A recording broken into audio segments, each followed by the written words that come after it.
नमस्कार प्यारे साथियों, मैं राघव सौंदेला स्मार्ट निवेश पाठशाला पर आप सभी का एक बार फिर से बहुत बहुत स्वागत करता हूं। दोस्तों, बड़े रिटर्न्स हमेशा वहां मिलते हैं जहां कंपनी का साइज छोटा हो और उसके ग्रोथ के प्लान बहुत बड़े हों, लेकिन ऐसी कंपनीज में रिस्क भी उतना ही बड़ा होता है। इसीलिए बिना फंडामेंटल एनालिसिस के आगे बढ़ना बहुत बड़ा रिस्क हो सकता है। इसलिए आज के इस वीडियो को एंड तक जरूर देखना। आज हम एक ऐसी इमर्जिंग कंपनी के बारे में बात करेंगे जो हेल्थ केयर सेक्टर को कैटर करती है और ये कंपनी इस सेक्टर में बहुत ही तेजी से आगे बढ़ रही है। हम डिटेल में समझेंगे कि इसका बिजनेस मॉडल कैसा है, इसके फाइनेंशियल पैरामीटर कैसे हैं और मैनेजमेंट का इसको लेकर के ग्रोथ का विजन क्या है, और ये देखने की कोशिश करेंगे कि क्या ये कंपनी हमारे मल्टी बैगर स्ट्रेटजी में फिट हो पाती है या नहीं। तो दोस्तों, चलिए शुरू करते हैं। इस कंपनी में आगे बढ़ने से पहले देखते हैं कि आज हम इसमें क्या क्या कवर करने वाले हैं अपनी एनालिसिस में। तो सबसे पहले इंडस्ट्री का ओवरव्यू लेंगे, कंपनी के बारे में जानने की कोशिश करेंगे, कंपनी के फंडामेंटल्स कैसे हैं वो जानने की कोशिश करेंगे, कंपनी के पास कोई मोट है या नहीं ये भी देखेंगे, इसके पास ग्रोथ ट्रिगर क्या क्या है, कंपनी के पास जो शेयर होल्डर्स हैं उनका पैटर्न्स कैसा है, की रिस्क और चैलेंजेस क्या हैं, और फिर हम कंपेयर करेंगे कुछ पीयर के साथ में, और उसके बाद फाइनली ये जानने की कोशिश करेंगे कि इस एनालिसिस से हमारे लिए निकल के क्या आता है। तो चलिए शुरू करते हैं। दोस्तों, इंडिया में हेल्थ केयर की डिमांड बहुत तेजी से बढ़ रही है, लेकिन इंफ्रास्ट्रक्चर अभी भी बहुत पीछे है। इस गैप की वजह से इस सेक्टर में आने वाले कई सालों तक एक जबरदस्त ग्रोथ अपॉर्चुनिटी देखने को मिलने वाली है। हेल्थ केयर डिलीवरी सेगमेंट देखें तो FY24 से FY29 के बीच में 10 to 12% के CAGR से बढ़ेगा। 3 मिलियन बेड रिक्वायर्ड हैं, क्योंकि डिमांड और सप्लाई के बीच का जो गैप है वो काफ़ी ज़्यादा है। उसके लिए लगभग 30 लाख नए बेड्स की ज़रूरत पड़ेगी। अगर FY26 में गवर्नमेंट ने हेल्थ केयर के लिए जो इतना बड़ा बजट लगा रखा है 1,06,530 करोड़ का, वो अलोकेट किया है, और गवर्नमेंट का टारगेट है कि बाई 2030 हेल्थ केयर स्पेंड को बढ़ा करके GDP का 5% किया जाए। नेशनल हेल्थ पॉलिसी के मुताबिक हर 10,000 लोगों पर कम से कम 20 बेड होने चाहिए, लेकिन रियलिटी बहुत अलग है। जबकि दुनिया भर में एवरेज 33 बेड्स पर 10,000 लोग होना चाहिए। अगर उत्तर प्रदेश की बात करें तो वहाँ पे सिर्फ 10,000 लोगों के बीच में 12.5 बेड्स हैं, राजस्थान में 14 हैं और हरियाणा में सिर्फ 14 बेड्स हैं हर 10,000 लोगों के ऊपर। जो ये शो करता है कि यूपी, राजस्थान, हरियाणा जैसे स्टेट्स में बेड की बहुत भारी कमी है।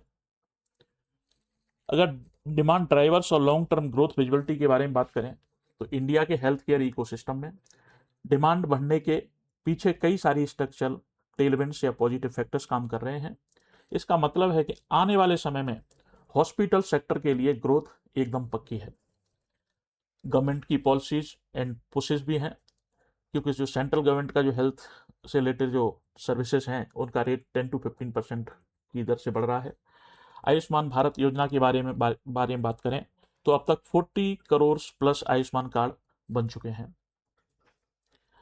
और इंश्योरेंस पेनिट्रेशन के बारे में बात करें तो FY15 में जहां सिर्फ 28.8 करोड़ लोगों के पास हेल्थ इंश्योरेंस हुआ करता था, वो FY24 तक 8% CAGR के साथ में बढ़कर के 57.3 करोड़ हो गया है। अगर फ्यूचर फोरकास्ट के बारे में बात करें तो FY24 में इंश्योरेंस पेनिट्रेशन जो था वो 40 to 42% था, जिसके ईयर 27 तक बढ़कर के 55 to 60% होने की संभावना है। तो दोस्तों, हम जिस कंपनी के बारे में बात कर रहे हैं वो एक हॉस्पिटल चेन है जो नॉर्थ इंडिया में काम करती है। उसका नाम है पार्क मेडी वर्ल्ड लिमिटेड। अगर आज की डेट में इसका जो कंपनी का जो करंट मार्केट प्राइस है वो 274 रुपीज़ का है, और जो कंपनी मार्केट कैप रखती है वो 11,831 करोड़ के आसपास में रखती है। तो दोस्तों, चलिए जानने की कोशिश करते हैं कि पार्क मेडी वर्ल्ड हॉस्पिटल चेन कहाँ कहाँ पे प्रेजेंस रखती है। हरियाणा, दिल्ली, पंजाब और राजस्थान को कवर करती है, और इसके पास में 16 modern multi super speciality hospital का नेटवर्क है। एज ऑफ 2026 इनके पास में टोटल बेड कैपेसिटी ऑफ 3960 की है, जिनमें से 1040 आईसीयू बेड हैं। और ग्रोथ प्लान के साथ देखें तो इनका जो प्लान है, जो कैपेसिटी को बढ़ा करके 5460 बेड टारगेट है बाई मार्च 2028। इनके पास में 965 स्पेशलाइज्ड डॉक्टर्स हैं और more than 2200 skills nursing staff की robust team round the clock premium critical patient care delivery करती है। एडवांस मेडिकल टेक्नोलॉजी रखती है company, IMARS robot assisted minimally invasive surgery, linear accelerator cancer units और dedicated trauma centre से fully equipped modern setup रखती है। दोस्तों, अगर इसके रीजनल डोमिनेंस और क्लस्टर स्ट्रेटजी के बारे में बात करें तो ये कंपनी जो है अपने आप को स्प्रेड कैसे करती है, एक्सपेंड कैसे करती है, तो underserved suburban hub में डीप हेल्थ केयर नेटवर्क बनाना और सस्टेन करना, ये इसकी स्ट्रेटजी है। टीयर 1 सिटीज के हाइपर कंपटीशन से हट करके tier 2 city like Jaipur, Agra, Panchkula, Rohtak ऐसे टीयर 2 रीजनल कॉरिडोर में गैप्स को टारगेट करना इसकी स्ट्रेटजी है। ये कंपनी इन ऑर्गेनिक ग्रोथ में एक्सपर्ट है। टोटल 16 यूनिट रखती है, उसमें से 10 यूनिट्स ने एक्वायर किए हैं, जिन्हें 3.4 मंथ्स के एवरेज पीरियड में एफिशिएंट टर्न अराउंड किया गया है। क्लिनिकल टैलेंट, मेडिकल स्टाफ और कॉस्टली इंफ्रास्ट्रक्चर और ऑपरेशंस को शेयर करके कंपनी ऑपरेशनल मार्जिन बढ़ाती है। अगर कंपनी के बारे में थोड़ा सा देखें, इसकी खासियत क्या क्या है, तो सबसे पहले organic growth and innovative turnout system का एक बैलेंस्ड मिक्स रखती है। ये एक रीस्ट्रक्चर इंजन की तरह काम करती है। पुराने या डिस्ट्रेस्ड यूनिट को क्लिनिकल अपग्रेड दे करके रिवैम्प करना, एसेट को extremely cheap valuation 30 to 35 lakhs पर बेड पर एक्वायर किया जाता है। Doctor and nursing staff retention solid है इस कंपनी में। ओवर 968 डॉक्टर्स और 2200 plus highly trained clinical network multi state level पर फंक्शंस कंट्रोल करते हैं। डिफेंसिव फुटप्रिंट भी रखती है। रीजनल मार्केट में डायरेक्ट अल्टरनेट एडवांस हॉस्पिटल ना होने से कंज्यूमर स्टिकनेस बहुत स्ट्रांग रहती है, जो रेवेन्यू को फुली डिफेंसिव बनाता है। और मार्जिन्स के बारे में बात करें तो हाई मार्जिन रखती है। बेड ऑक्यूपेंसी एंड ट्रीटमेंट को कार्डियोलॉजी, ऑन्कोलॉजी, रोबोटिक्स केयर की तरफ अलाइन किया जा रहा है, ताकि मैच्योर यूनिट मार्जिन को 28% प्लस पुश किया जा सके। Cheaper cost of bed acquisition capital location को एक्सट्रीमली रोबस्ट बनाता है। अगर इनके हॉस्पिटल नेटवर्क के बारे में बात करें तो कंपनी 16 हॉस्पिटल रखती है। कंपनी के पास में आज की डेट में 3960 बेड की कैपेसिटी है, जिसमें से 1040 आईसीयू बेड्स इंक्लूडेड हैं। ये लार्जेस्ट प्राइवेट हॉस्पिटल चेन है in Haryana and tri city, second largest in north India. 14 cities में ये काम करती है अक्रॉस 5 स्टेट्स, और इनके पास 968 डॉक्टर्स हैं और 2200 प्लस नर्सेस रखती है। अगर एग्जिस्टिंग हॉस्पिटल की बात करें तो ये पटियाला, बठिंडा, बहरौर, जयपुर, पानीपत जैसे शहरों में ऑलरेडी इनके पास हॉस्पिटल्स हैं, और गोरखपुर, कानपुर, मोहाली, अंबाला, रोहतक, नरेला, दिल्ली ऐसी जगह पे ये अपकमिंग हॉस्पिटल हैं, या फिर ये अपने आप को एक्सपेंड कर रहे हैं एग्जिस्टिंग हॉस्पिटल के साथ में। 2025 में जो इनका रेवेन्यू था वो 1393 करोड़ के आसपास में था, जो कि बढ़कर के FY 2026 में 1679 करोड़ के आसपास पहुंच गया है, जो कि दिखाता है कि 20% से ज़्यादा की CAGR ग्रोथ से ये बड़ा है। ऑपरेटिंग एबिटा के बारे में बात करें 371 से बढ़कर के FY 25 में 444 करोड़ हो गया FY 26 में, जो कि सॉलिड 19.8% का एबिटा एक्सपेंशन दिखाता है। नेट प्रॉफिट 201 करोड़ था 2025 में, जो कि बढ़कर के हो गया 258 2026 में, 28% का ग्रोथ दिखाता है। यहाँ पे पर बेड जो इसका रेवेन्यू है वो देखें तो 2025 में 25,527 रुपीज़ था, जो बढ़कर के 27,406 हो गया FY 26 में, जो कि surgical cases and equity Uptake की वजह से हुआ है। अगर इनका बेड ऑक्यूपेंसी रेट देखें तो FY25 में 62% हुआ करता था, जो कि 2026 में बढ़कर के 65% हुआ है।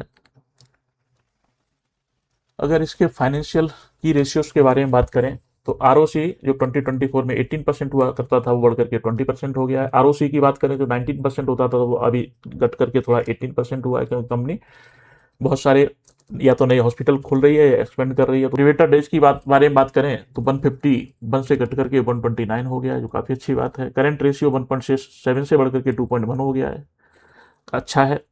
नेट डेट 249 करोड़ से घट करके 2024 में, जो 2026 में है, कंपनी के पास नेट में 323 करोड़ का नेट कैश हाथ में है। इंटरेस्ट कवरेज काफ़ी अच्छा है, 4.9 से बढ़कर के 2024 में जो था वो FY26 में 8.1 पे जा चुका है। डेट टू इक्विटी लगातार कम हो रहा है कंपनी के पास में। 2024 में 0.76% हुआ करता था, जो घट करके अब FY26 में 0.17 हो गया है। और EPS की बारे में बात करें तो कंपनी का EPS 4 लगातार अच्छी ग्रोथ से बढ़ रहा है। देखें तो FY24 में समवेयर अराउंड 35% प्लस, और FY25 से लेकर के 26 के बीच में समवेयर 25% प्लस से बढ़ा है, जो कि काफ़ी हेल्दी के रेशियोज दिखाते हैं इस कंपनी के बारे में। अगर इसके रेवेन्यू रैंपअप की बारे में बात करें तो FY24 में 1231 करोड़ के आसपास हुआ करता था, जो FY25 में बढ़कर के 1393 हुआ है, जिसमें कि 13% की ग्रोथ हुई है। और FY25-26 को कंपेयर करें तो FY25 में जो 1393 करोड़ हुआ करता था वो बढ़कर के 1679 करोड़ हुआ है FY26 में, जो कि 20.5% के कैगर से बढ़ा हुआ है। एक्टिव केसेस वॉल्यूम जंप होकर के 24% हो गए हैं ईयर ऑन ईयर, जिससे एग्जिस्टिंग बेड पर ऑक्यूपेंसी ऑप्टिमल हुई और फिक्स कॉस्ट लीवरेज हो सके। अगर हाई ऑपरेटिंग लीवरेज के बारे में बात करें तो एबिटा मार्जिन 26.46% पर स्टडी रहने से future brownfield expansion and upgrades internally fund हो सकते हैं। अगर इसके डेट टू इक्विटी रेशियो के बारे में बात करें तो मात्र 0.18 पर है। लिक्विड रिजर्व के चलते dilutive capital structure and debt dependent बिल्कुल खत्म हो गया है। पोस्ट IPO रीपेमेंट कंपनी के पास डेट 364 करोड़ पर आ गया है, जिसके अगेंस्ट में कंपनी के पास में 1936 करोड़ के रिजर्व्स भी हैं, जो इंटरेस्ट बर्डन को ड्रास्टिकली रिड्यूस करता है। नेट डेट डीपली नेगेटिव है, 323 करोड़ के आसपास। नीस and clinical integration framework completely cash surplus and self funded है। बेड कैपेसिटी एक्सपेंशन का रोड मैप देखें तो मार्च 2028 तक कंपनी का जो प्लान है वो 50% से अपनी बेड कैपेसिटी को बढ़ाने का है। आज की डेट में FY26 में कंपनी के पास जो बेड थे 3610 बेड हैं, जो कि FY28 तक बढ़कर के 5460 हो जाएंगे, जो कि 51% का एक्सपेंशन ग्रोथ दिखाता है। शेयर होल्डिंग पैटर्न्स के बारे में अगर बात करें तो प्रमोटर्स के पास में काफ़ी अच्छा स्टेक होल्ड करती है कंपनी 82.89% के आसपास में।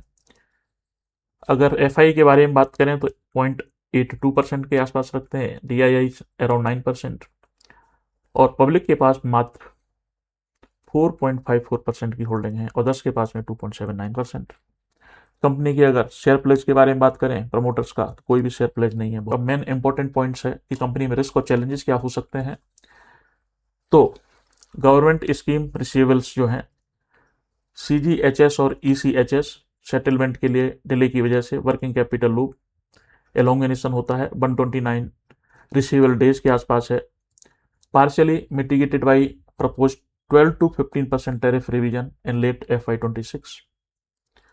जियोग्राफिकल डिपेंडेंसी देखें तो 80% plus base line revenue current level पर हरियाणा और दिल्ली NCR रीजन से आता है।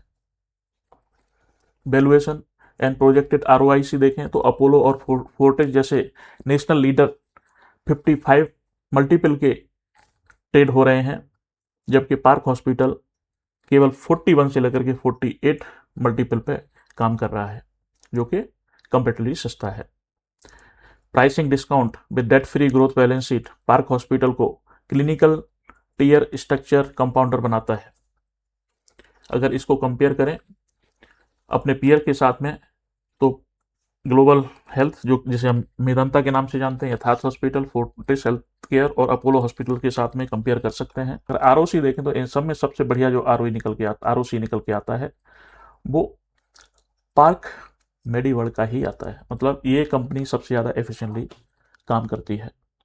रीजन है कि डिस्ट्रेस्ड यूनिट को एक्वायर करती है और उसको ऑन एन एवरेज 3.5 मंथ्स में टर्न अराउंड कर देती है। अगर इस कंपनी में अब हम बात करें कि जो हमारा मल्टीबैगर स्ट्रेटेजी है उसके हिसाब से कंपनी कहाँ बैठती है, तो उसको देख लेते हैं। लॉन्ग रनवे के बारे में बात करें तो बेड शॉर्टेज कंट्री लेवल पर, और गवर्नमेंट की जो पॉलिसी पुश है वो आयुष्मान भारत योजना है उसकी वजह से, और राइजिंग इंश्योरेंस पेनिट्रेशन है, तो एक ग्रोथ रनवे तो जबरदस्त है इस कंपनी के लिए। अगर इसको आरओसीई के हिसाब से देखें तो 20% प्लस होना चाहिए, जो कि इस कंपनी के पास में आज का जो आरओसी है वो अराउंड 19.9% के आसपास है, जो कि वेरी क्लोज टू 20%। तो इसको एक बार को हम कंसीडर कर सकते हैं। अगर डेट टू इक्विटी रेशियो के बारे में बात करें तो कंपनी के पास मात्र 0.18 का डेट टू इक्विटी रेशियो है, जो कि ये हमारी मल्टीबैगर स्ट्रेटजी के लिए फिट होता है, टिक किया गया है। हाई अर्निंग ग्रोथ के बारे में बात करें तो कंपनी 21% का रेवेन्यू ग्रोथ से और जो प्रॉफिट ग्रोथ है वो 25% के CAGR से ग्रो कर रही है, जो कि काफ़ी हाई माना जाएगा, इसको भी टिक कर देते हैं। और अगर इस कंपनी के पास मोट देखें तो रिवैम्प ऑफ डिस्ट्रेस यूनिट, ये इसकी सबसे बड़ी मोट है। Solid doctor and nursing staff का रिटेंशन और स्ट्रॉन्ग कंज्यूमर स्टिकनेस इस कंपनी के लिए मोट का काम करता है। तो कंपनी का जो स्टॉक PE है वो 45 का है। ग्रोथ देखें उस पॉइंट ऑफ व्यू से तो PG रेशियो 8.70 का है, जो कि काफ़ी ज़्यादा माना जाएगा। यूजुअली 1 से ज़्यादा कॉस्टली माना जाता है, तो यहाँ पे ये थोड़ा सा हाई है। डेट टू इक्विटी देखें तो 0.18 है, और किसी भी तरह का कंपनी का शेयर जो है प्लेज नहीं है। प्रमोटर की जो होल्डिंग है वो बाकी काफ़ी सॉलिड है, जो कि 83% के आसपास में है। अगर कंपनी के सेल्स ग्रोथ और प्रॉफिट ग्रोथ के बारे में बात करें तो लास्ट 3 ईयर्स का 10% है, लेकिन लास्ट 1 ईयर का जो सॉलिड है 21%। इसी तरह से अगर इसका लास्ट 3 ईयर्स का जो पैट देखें तो 5% से ग्रो हुआ है, लेकिन लास्ट 1 ईयर का 25% के हिसाब से ग्रो हो रहा है। और कंपनी के पास में जो डेट है, जो कुछ 2024 में 687 करोड़ के आसपास हुआ करता था, वो घट करके अभी 364 करोड़ के आसपास आ गया है। उसके अगेंस्ट में अगर रिजर्व देखें तो कंपनी ने अपने रिजर्व्स लगातार बढ़ाए हैं। 2024 में 806 करोड़ के आसपास हुआ करते थे, जो कि अब बढ़ करके 1936 करोड़ के आसपास हो चुके हैं। और कंपनी अगर कैश फ्लो के बारे में बात करें तो आज की डेट में कंपनी का जो कैश फ्लो है वो काफ़ी पॉजिटिव है, 116 के आसपास। और प्रमोटर होल्डिंग्स देखें तो 83% के आसपास है, और DII जो है इसमें 8.95 की होल्डिंग रखते हैं, और पब्लिक के पास मात्र 7.33% के आसपास में इसमें शेयरिंग होल्डिंग है। तो दोस्तों इस तरह से देखें है तो मेरी स्ट्रेटजी क्या होनी चाहिए। तो आज की डेट में इस कंपनी का जो करंट मार्केट प्राइस है शेयर का वो 274 रुपीज़ के आसपास है। तो सबसे पहले मैं ये काम करूंगा कि इस कंपनी में फर्स्ट चंक में खरीदूंगा, जो कि 265 रुपीज़ से लेकर के 280 रुपीज़ के बीच में कहीं पे भी फर्स्ट चंक ऑफ 50% का मैं ले सकता हूँ। उसके बाद मैं क्या करूंगा, इस कंपनी में थोड़ा सा वेट करूंगा करेक्शन का, और किसी भी तरह का इसमें करेक्शन आता है जो कि इसको इसके सपोर्ट लेवल समवेयर 235 से लेकर के 255 रुपीज़ के बीच में लेके जाता है, तो उस केस में अगला चंक 50% का खरीदा जा सकता है।